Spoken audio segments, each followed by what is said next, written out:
versículos de 10 a 12.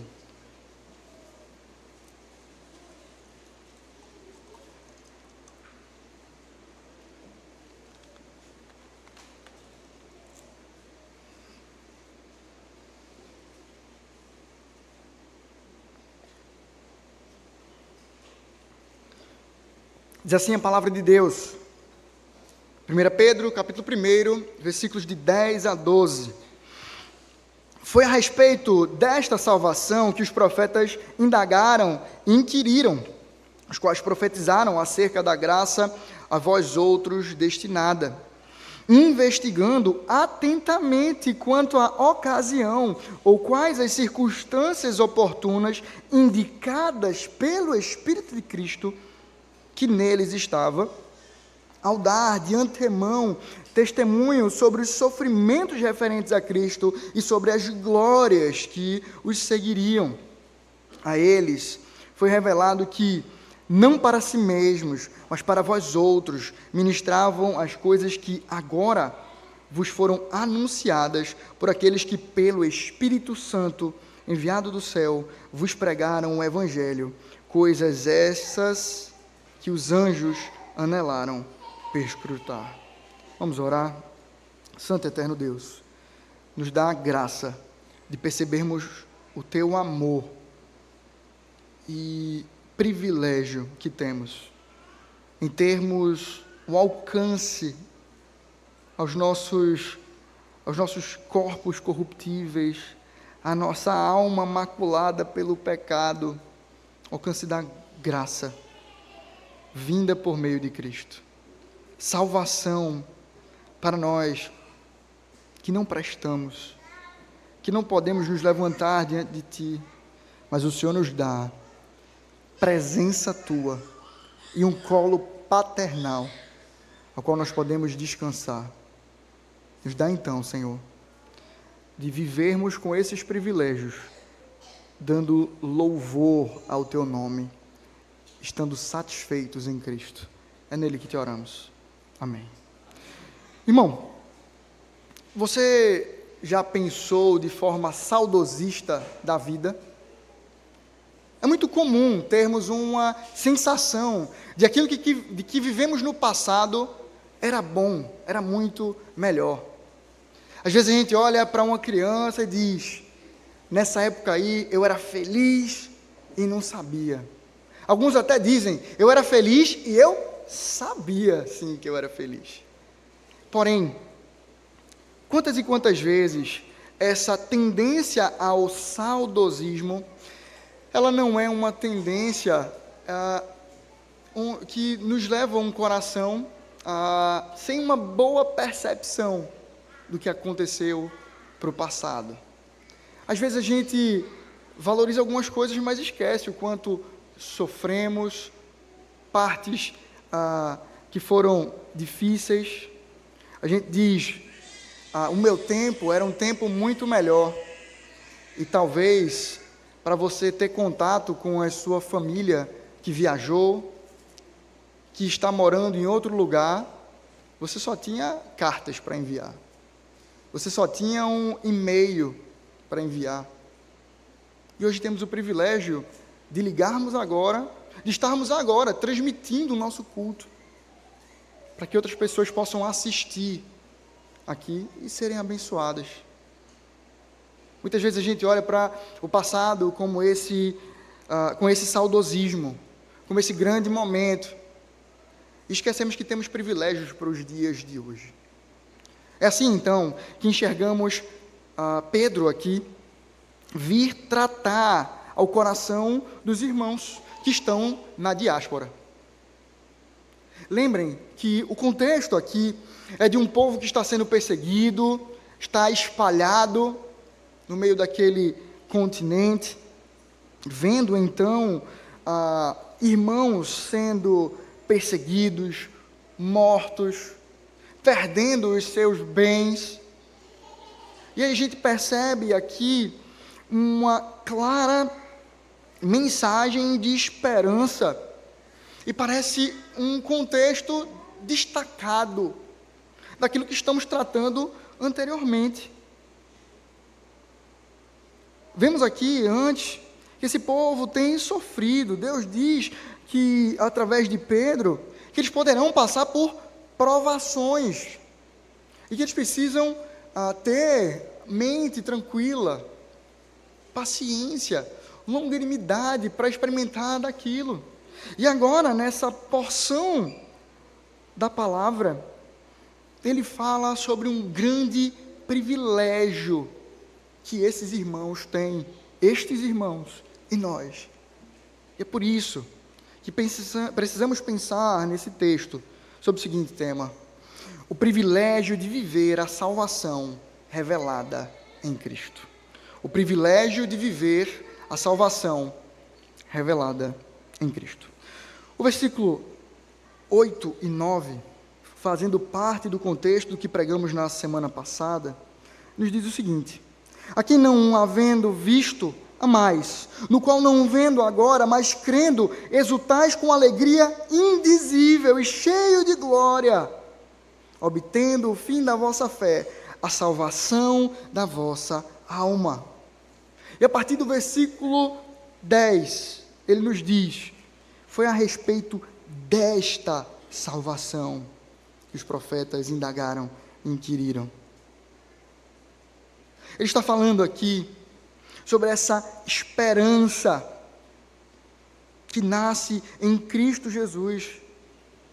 E essa salvação, ele fala sobre essa manifestação de Cristo. Cristo foi manifestado entre os homens. Assim como nos diz João, no seu capítulo 1, o Verbo se fez carne e habitou entre nós, cheio de graça e de verdade, e vimos a sua glória, glória como do unigênito do Pai. Vemos aqui a manifestação de Cristo. Ele foi revelado. Aquele que anteriormente havia sido pré-anunciado, chegou. Uma das estratégias de venda que percebemos no nosso mercado é a tal da pré-venda, ou pré-anunciar alguma coisa. Hoje em dia, você vê até às vezes igrejas fazendo: salve essa data. E aí você pensa: eita, o que é que vai acontecer nessa data? Aí daqui a pouco divulga-se, vai ter congresso de tal coisa. Aí você: eita, massa, e quem vem? Não tem ali ainda no cartaz, mas para frente vem e diz: quem vem vai ser pastor fulano de tal. E aí você vai preenchendo esses anúncios até que venha e aconteça. E tudo isso chamando a atenção. E Deus, de certa forma, Ele o faz assim, a sua revelação. O proto-evangelho, como é conhecido, Gênesis 3:15, é o prenúncio da vinda de Cristo. Quando Deus diz que virá um filho da mulher, que pisará a cabeça da serpente, ela ferirá o seu calcanhar, mas ele vencerá ao pisar a cabeça da serpente. Vemos então assim que progressivamente o Senhor vai revelando essa manifestação a vir de Cristo. Essa salvação que ele fala é a salvação experimentada que tem no seu cume, no ápice, naquilo que descansa aqueles que vieram anteriormente e vieram posteriormente e ainda virão, marcadas na manifestação de Cristo, seu ministério, morte e ressurreição. É sobre isso que ele está falando. E é por isso que podemos reafirmar aqui a nossa boa e sã teologia, que nos diz que por mais que a revelação ela é progressiva, mas a graça e a salvação é a mesma atuando no povo de Deus. Eu, você, Moisés, Abraão, somos salvos pela mesma graça e favor de Cristo pelas nossas vidas. E a ideia aqui não é que nós somos melhores do que Abraão, do que Moisés, mas nós temos um privilégio de ver a obra completa, de ver aqui, de fato, aquilo que foi anunciado chegar até nós, e nós nos deleitarmos nisso. A ideia de podermos, como percebemos a história, a Bíblia nos narrar na sua história redentiva, temos o privilégio de nos relacionarmos com Cristo de forma cabal, onde não precisamos mais peregrinar até mesmo a Jerusalém, porque podemos adorar, como ele diz, a mulher samaritana, chegada a hora, já chegou, e que os verdadeiros adoradores o adorarão em espírito e em verdade, e não precisarão ir para monte tal, monte aquele outro, mas no nome de Cristo, poderão adorar de forma abundante. Tudo aquilo que era imagem de Cristo no Antigo Testamento toma forma no Deus homem, e nele recebemos graça e favor merecido. É sobre isso que ele está falando, é sobre esta salvação. A salvação é a mesma, progressivamente revelada, administrada de forma diferente, sim, do Antigo e do Novo Testamento, mas a mesma aliança, o mesmo pacto. A partir de então, o texto vai nos dizer que esta salvação, que é revelada progressivamente, foi aquela a qual os profetas indagaram e inquiriram, os quais profetizaram acerca da graça a vós outros destinada. O que nós percebemos aqui é a ideia desses homens labutando enquanto essa revelação ela é trazida progressivamente. Não sei se você, na sua infância atual ou na anterior, quando você foi criança, na verdade, na anterior fica complicado, né? Quando você era criança, e talvez acompanhando a sua mãe cozinhar um bolo, você vê o processo e talvez começar a imaginar. Vamos pensar que o bolo estava sendo feito para o seu aniversário, e você tinha uma perspectiva do bolo. E aí você vai e começa a acompanhar a sua mãe, e ela vai misturando os ingredientes ali naquela forma, ela bate bem, ela coloca no forno, e você vai acompanhando aquilo acontecendo. Tem vezes que o bolo sola, né? Tem vezes que uma parte sobe mais um pouco do que a outra, e você vai vendo, experimentando, investigando. Alguns fogões, pelo menos na minha época de infância já tinha. Tem uma luzinha, né? Que você pode ligar e ficar ali assistindo o processo acontecer. A ideia é essa de que eles vão vendo aquilo acontecer, talvez observando quando virá o Messias. Isso é presente no Antigo Testamento.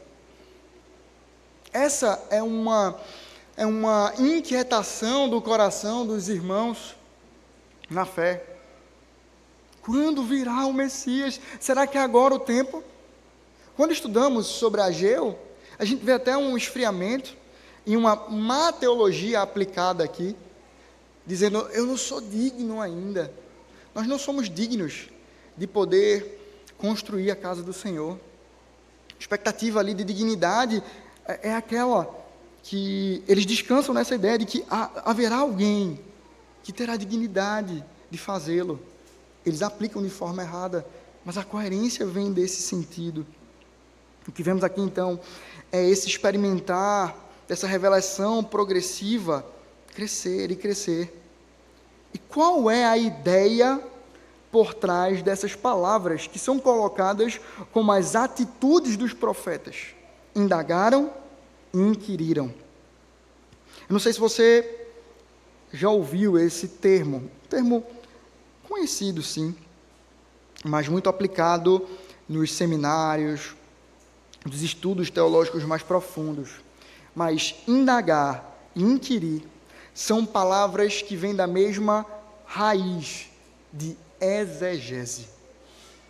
Essa ideia do esforço de encontrar ali no texto as verdades preciosas, escavá-lo, conhecê-lo. Nós não podemos dissecar a Deus, quem Ele é, mas podemos dissecar a palavra buscá-la, compreendê-la. E a ideia é exatamente essa, a fome que esses irmãos tinham, os profetas, em inquirir e indagar. Cada uma dessas palavras, mesmo com a mesma raiz, tem ênfases diferentes. Uma é a ideia de pesquisar, a ideia de se aprofundar. Vemos um pouco disso naqueles que visitam a Cristo Jesus, os conhecidos magos, né? Os quais, entendendo as profecias do Antigo Testamento, chegam até lá e se surpreendem porque o povo de Deus está atônito. Parece que não há nada de grandioso acontecendo. E onde é que eles pesquisaram? Nas Escrituras.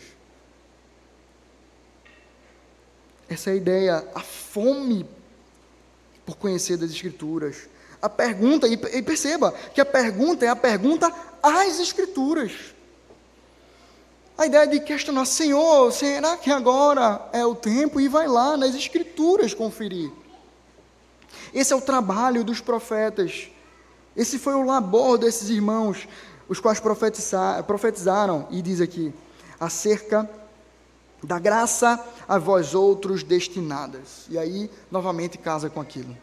Não é uma salvação especial, mas a ideia aqui dessa revelação da salvação de forma especial em Cristo Jesus. Vocês vivem um tempo da revelação do Senhor, de que Ele cumpriu. Vocês podem ver agora o bolo pronto, enfeitado, em cima da mesa, talvez com a velinha, já indicando ou a idade, ou às vezes alguns estão botando uma interrogação, né? Já não querem saber mais quantos anos, a contagem dos anos, essa talvez já não importe mais. E a ideia aqui é essa, isso que foi anunciado, vocês puderam contemplar, vocês puderam ver, nós insistimos para conhecer, nós buscamos. E eu trago então uma citação de Kistemaker, que fala o seguinte: os profetas haviam, evidentemente, recebido a revelação de Deus sobre a vinda do Messias. Isaías profetizou sobre o seu nascimento, sobre o seu ministério, sobre o seu sofrimento e morte, aquilo que ele vai destacar já já. E Miqueias previu o seu lugar de nascimento em Belém, Miqueias 5:2. Quando profetizaram, esses homens estavam repletos do Espírito de Deus. Foi porque eles foram preenchidos pelo Espírito. O versículo 11 ele vai condensar melhor essa ideia, quando ele vai dizer indicadas pelo Espírito de Cristo. O que esses homens asseveram aqui é sobre a obra de Cristo Jesus, sobre o que Ele fez. É por isso que diz, continua o texto, investigando atentamente qual a ocasião ou quais as circunstâncias oportunas indicadas pelo Espírito de Cristo que neles estava, ao dar de antemão testemunho sobre os sofrimentos referentes a Cristo e sobre as glórias que os seguiriam. Aqui então ele coloca o assunto, movido pelo Espírito Santo de Deus, é que eles anunciam, aquilo que eles investigaram, foram conduzidos pela palavra, pela revelação do Senhor, a dizer sobre essas circunstâncias oportunas para a vinda de Cristo, aquele termo que eu amo, plenitude dos tempos. Quando viria? Quando aconteceria? Indicados pelo Espírito de Cristo que neles estava. Aqui há uma ideia interessantíssima a tratarmos. O Santo Espírito preenche estes homens. Estava com eles. Era Ele quem manifestava a graça de Cristo. Ele é o selo da aliança. É o próprio Pedro, na sua segunda carta, que diz o seguinte sobre a revelação de Deus usando os profetas. 2 Pedro 1:21 nos diz: porque nunca, jamais, qualquer profecia foi dada por vontade humana. Entretanto, homens santos, falaram da parte de Deus, movido pelo Espírito Santo. Esses homens são movidos pelo Espírito Santo para falar aquilo que falaram. É o Espírito Santo atuando na vida destes irmãos, que os faz revelar a graça de Cristo, a vinda de Cristo, a manifestação gloriosa de que Ele viria para cumprir aquilo que nós não conseguimos cumprir sob a lei. E assim, então, na cruz, é paga, manifesta o pagamento de todo o pecado. A dívida foi paga pela manifestação de Cristo e podemos contemplar. Podemos nos relacionar com Cristo de forma a respondermos com amor, com dedicação, ao amor que Ele nos dedicou, cumprindo por nós os requisitos da lei. Assim, então, percebemos que essa graça já havia sido manifesta no meio do povo. O Antigo Testamento apontava para isso. Sobre os sofrimentos, destaco e peço para que você leia em casa depois, novamente, Isaías 53. Vemos como é descrita ali a morte de Cristo. Vemos ali a manifestação de que Ele viria para sofrer.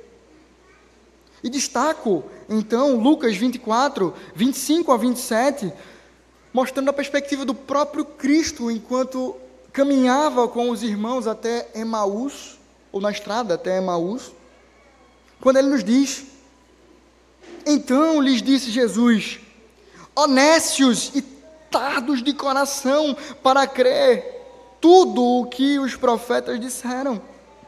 Porventura, não convinha que o Cristo padecesse e entrasse na sua glória? E começando por Moisés, discorrendo por todos os profetas, expunha-lhes o que a seu respeito constava em todas as Escrituras. Cristo mostra, isso já era anunciado. O porquê do desânimo de vocês? Por que vocês estão voltando para essa vila pequena? Talvez para o anonimato. Possivelmente com a face decaída. Tristes. E aí ele diz, honestos, tardos de coração, não convinha que Cristo padecesse, que o Cristo padecesse? Vocês não lembram o que as Escrituras lhes dizia? Desde Moisés, passando pelos profetas, ele afirmava isso, e ele pontuou isso com os seus discípulos. Era necessário o seu sofrimento. Ele foi antecipadamente anunciado. Também vemos o anúncio da glória, como Deus majestoso que o é. Aproveito aqui então para relembrar o que tratamos em Ageu, na congregação, né? Mas reforço aqui aos irmãos. Ageu capítulo 2, versículos 20 a 23, fala o seguinte: veio a palavra do Senhor segunda vez a Ageu, ao 24º dia do mês, dizendo: fala a Zorobabel, governador de Judá, farei abalar o céu e a terra.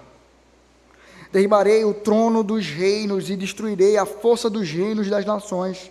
Destruirei o carro e os que andam nele. Os cavalos e os seus cavaleiros cairão, um pela espada do outro. Naquele dia, diz o Senhor dos Exércitos, tomar-te-ei, ó Zorobabel, filho de Salatiel, servo meu, diz o Senhor, e te farei como um anel de selar, porque te escolhi, diz o Senhor dos Exércitos.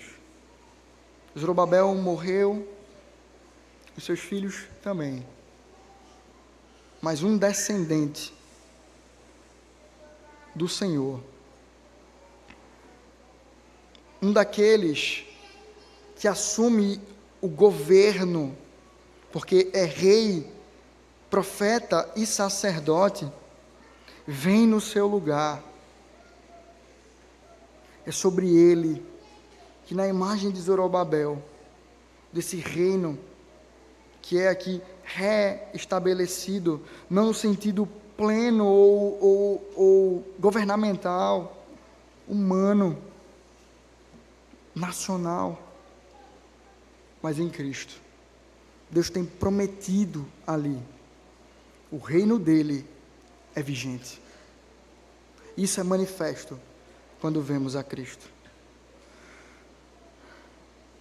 Vemos que quando se anuncia sobre isso, Lucas 1, 31 a 33, vemos essa manifestação aderir ao Novo Testamento. Eis que conceberá e darás à luz um filho, a quem chamarás pelo nome Jesus. Este será grande e será chamado Filho do Altíssimo. Deus, o Senhor, lhe dará o trono de Davi, seu pai. Ele reinará para sempre sobre a casa de Jacó, e o seu reinado não terá fim. Essa é a manifestação da graça que é percebida em Cristo. Nele, toda profecia, toda a salvação anunciada descansa, ganha vigor e é entregue a todo aquele que nele crê. Cristo é a força da nossa esperança. Cristo é a força do nosso braço. É aquele que nos faz caminhar em meio a dias maus. Perceba que em nenhum momento nesse trecho, Pedro está relembrando a esses homens das dificuldades. E não porque eles não estão contemplando, não porque eles não estão sofrendo, mas é para mostrar exatamente isso. Queridos, o privilégio é tão grande, tão maravilhoso, que essas coisas são pequenas diante dele. A manifestação de salvação é tamanha que podemos esquecer, descartar, entender que é ínfimo o sofrimento que experimentamos na nossa caminhada, na nossa peregrinação, na diáspora que enfrentamos na nossa vida. Cristo é tudo em todos. Ele é tudo para nós. A salvação que recebemos dele, conquistada por ele, com a sua morte e ressurreição, é todo o combustível para que vivamos, é todo o tesouro, e por isso não precisamos pensar os dias maus. Ele é tudo para nós. Se o temos, estamos satisfeitos. E aí, então vem o versículo 12. Que nos diz: a eles foi revelado que não para si mesmos, mas para vós outros, ministravam as coisas que agora vos foram anunciadas por aqueles que pelo Espírito Santo, enviado do céu, vos pregaram o Evangelho, coisas essas que os anjos anelaram percrustar. Perceba aqui, meu irmão, novamente essa imagem de que é para vós outros. Essas profecias vieram para nós. O anúncio da graça vinda desde o Antigo Testamento é dado ao seu povo para conhecimento. Não é à toa, então, que recebemos a Escritura. É assim que nos fala a nossa confissão de fé, no primeiro capítulo. Quando ela fala sobre a Escritura Sagrada e nos mostra que Deus, ele se revelou de várias formas, mas que então, de forma graciosa, para que não caiamos no engano de Satanás, do mundo, ou das nossas próprias concupiscências, nosso próprio pecado, O Senhor foi servido em escrevê-la toda, a fim de se revelar. Mais para frente, acho que na sessão 6ª, ele vai dizer que essa palavra, ela é completa, suficiente para nos falar sobre salvação, vida humana. Temos nela a suficiência para podermos conhecer o Evangelho da Graça e vivermos coerentemente com esse Evangelho da Graça. Vemos essa manifestação. E o que percebemos aqui como presente é de que Deus nos legou a Escritura. Ele utilizou daqueles homens para escrever a outros homens como eu e você. Aqueles todos que tiveram contato com as Escrituras. Aqueles que ministravam a vinda do Messias. As coisas que agora vos foram anunciadas por aquele que pelo Espírito Santo enviado do céu vos pregaram o Evangelho. A manifestação da graça, da glória do Senhor foi dada a nós. Esse é um privilégio que a igreja desfruta. Perceba que há uma comparação no final. Ele diz: coisas estas, privilégio tamanho, que os anjos desejam perscrutar.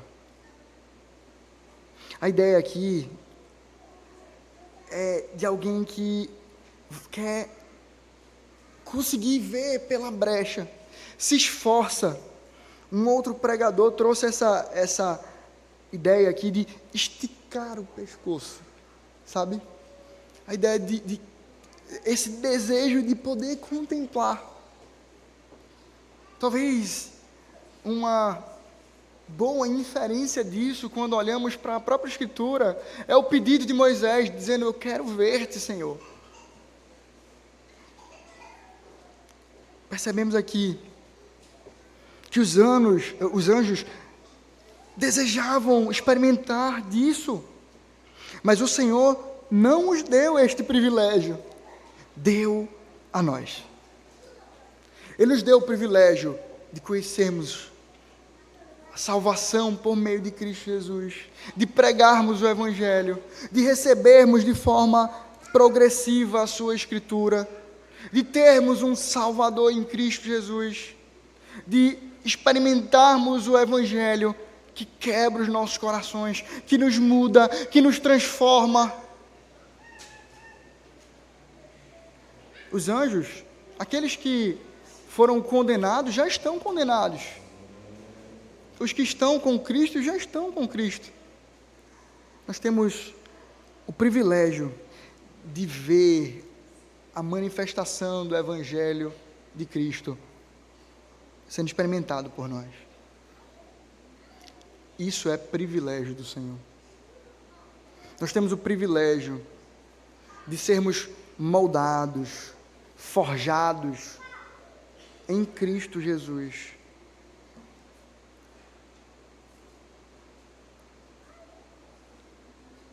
E o Espírito Santo do céu organiza, ministra, administra. O Santo Senhor é aquele que faz nos chegar ao conhecimento do Evangelho da Graça. E nos achegarmos a Ele é grande privilégio para nós, para a nossa caminhada, para os nossos corações.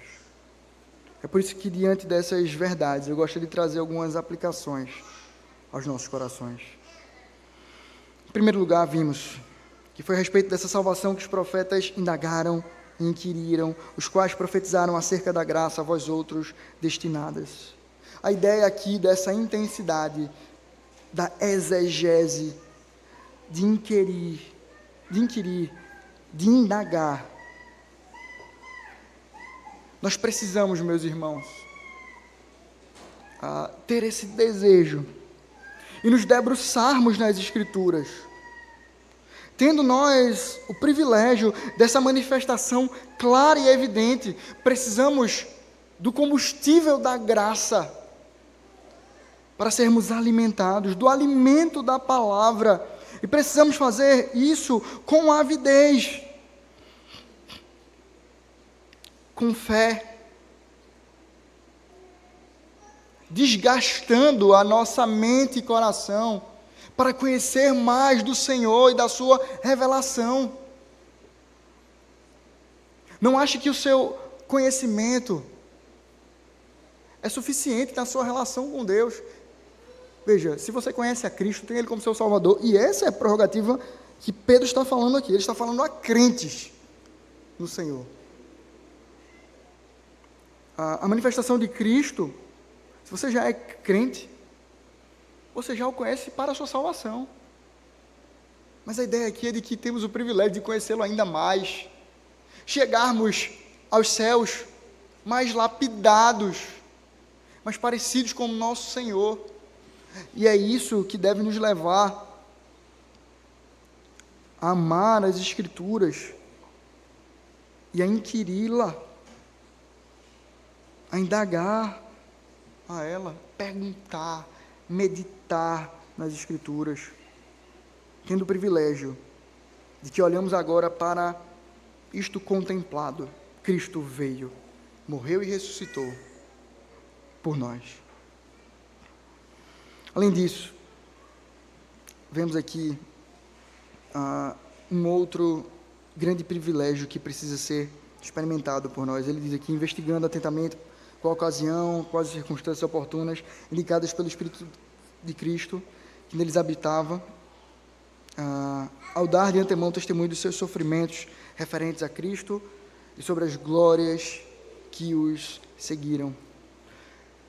Aquilo que Cristo sofreu na cruz foi pelo meu e o seu lugar. Foi pelo pecado dos seus eleitos. Quando nós nos debruçamos nas Escrituras, nós não estamos diante de um romance bem escrito. Nós não estamos diante de um texto que deve nos impactar emocionalmente e morrer naquilo. Você acredita verdadeiramente que há cerca de 2000 anos atrás, o seu Redentor vivia aqui na Terra? Você acredita piamente que Deus se fez homem e se manifestou em carne, viveu o ministério, morreu e ressuscitou no meu e no seu favor? Nós não levantamos fábulas aqui para trazer uma moralidade para nós vivermos. Nós vivemos por uma verdade. Cristo morreu e ressuscitou por nós. Os seus sofrimentos foram reais, antecipados, pré-anunciados no Antigo Testamento, experimentados por Cristo. E aí também as suas glórias. Você acredita que você viverá eternamente com Cristo? Você de fato crê que quando você fechar os olhos por uma última vez, você acordará nos braços do Redentor? Você viverá aquilo que é prometido ao seu povo, as bodas do Cordeiro, e que isso não terá fim? Quantas e quantas vezes, meus irmãos, nós vivemos uma vida cristã, regada de moralidade, que nos encaminha, pura e simplesmente, a bebermos dos benefícios terrenos, esquecermos da graça futura.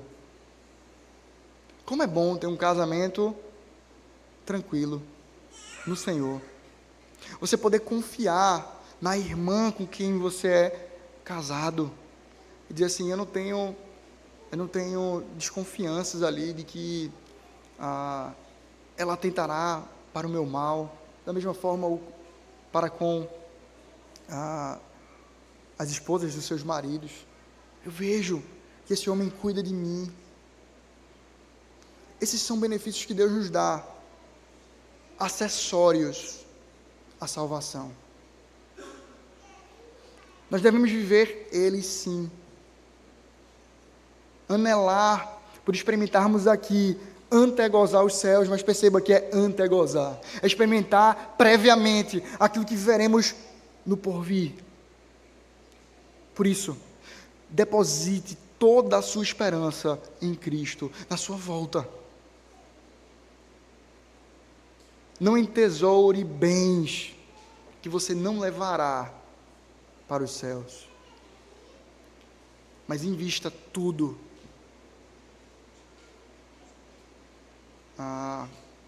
na manifestação de que Cristo voltará. Ele é o nosso Senhor, para Ele vivemos e viveremos eternamente com Ele. Que isso acenda em nós o alerta de vivermos para o Senhor.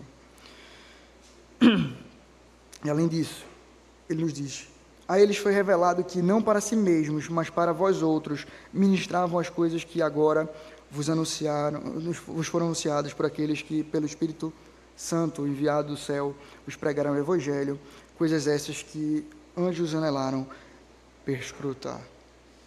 Queridos, tenham nos corações de vocês a mesma vontade dos anjos nesse sentido. Sabendo que vocês têm o privilégio de viver, experimentar e anunciar. Tenham em vocês o desejo de fazer aquilo que os irmãos fizeram, os profetas fizeram, ministrando a nós outros. Ministremos nós aos outros essa verdade, essa salvação, essa preciosidade que Cristo nos deu em sua vida. Não nos calemos, mas anunciemos a sua graça e favor. Anunciemos a Cristo como nosso Senhor e Salvador. Preguem a palavra, insta, quer seja oportuna, quer não. Compartilhe do seu amor. Compartilhe deste privilégio. Não guarde para você, pura e simplesmente. Distribua. Distribua para os seus filhos. Distribua para pessoas as quais você tem recebido pelo Senhor para discipular. Faça isso com pessoas que você deve evangelizar, que Deus tem colocado no seu ambiente, próximo a você. Anuncie a graça de Cristo. Aquilo que foi revelado a você, um Salvador pessoal, mas que nos chama a viver como seu povo. Anuncie ao próximo. Pregue a palavra de Deus. Evangelize. Esteja ativo na manifestação dessa graça. E que o Senhor, a partir disto, venha a ser louvado. Que esta salvação, preciosidade, chegue a corações de pessoas. E assim, venhamos a nos satisfazer verdadeiramente em Cristo. E por último, para aqueles que ainda não têm a Cristo como seu Senhor e Salvador, essa graça é disponível para você. O Senhor está se manifestando para você como um Deus que salva. Salve essa data. Coloque o seu coração diante do Senhor. Perceba que desde Gênesis, vindo de Moisés pelos profetas, como Cristo já anunciara, Ele anunciava essa graça e verdade disponível para nós. Por isso, se achegue a Ele, se achegue a Jesus, ganhe todo o tesouro disponível nessa terra, Cristo Jesus, nosso Senhor. Não perca a oportunidade de, mesmo que seja pobre, financeiramente falando, ganhar toda a riqueza que esse mundo, esta terra, pode nos legar. Vivamos Cristo Jesus.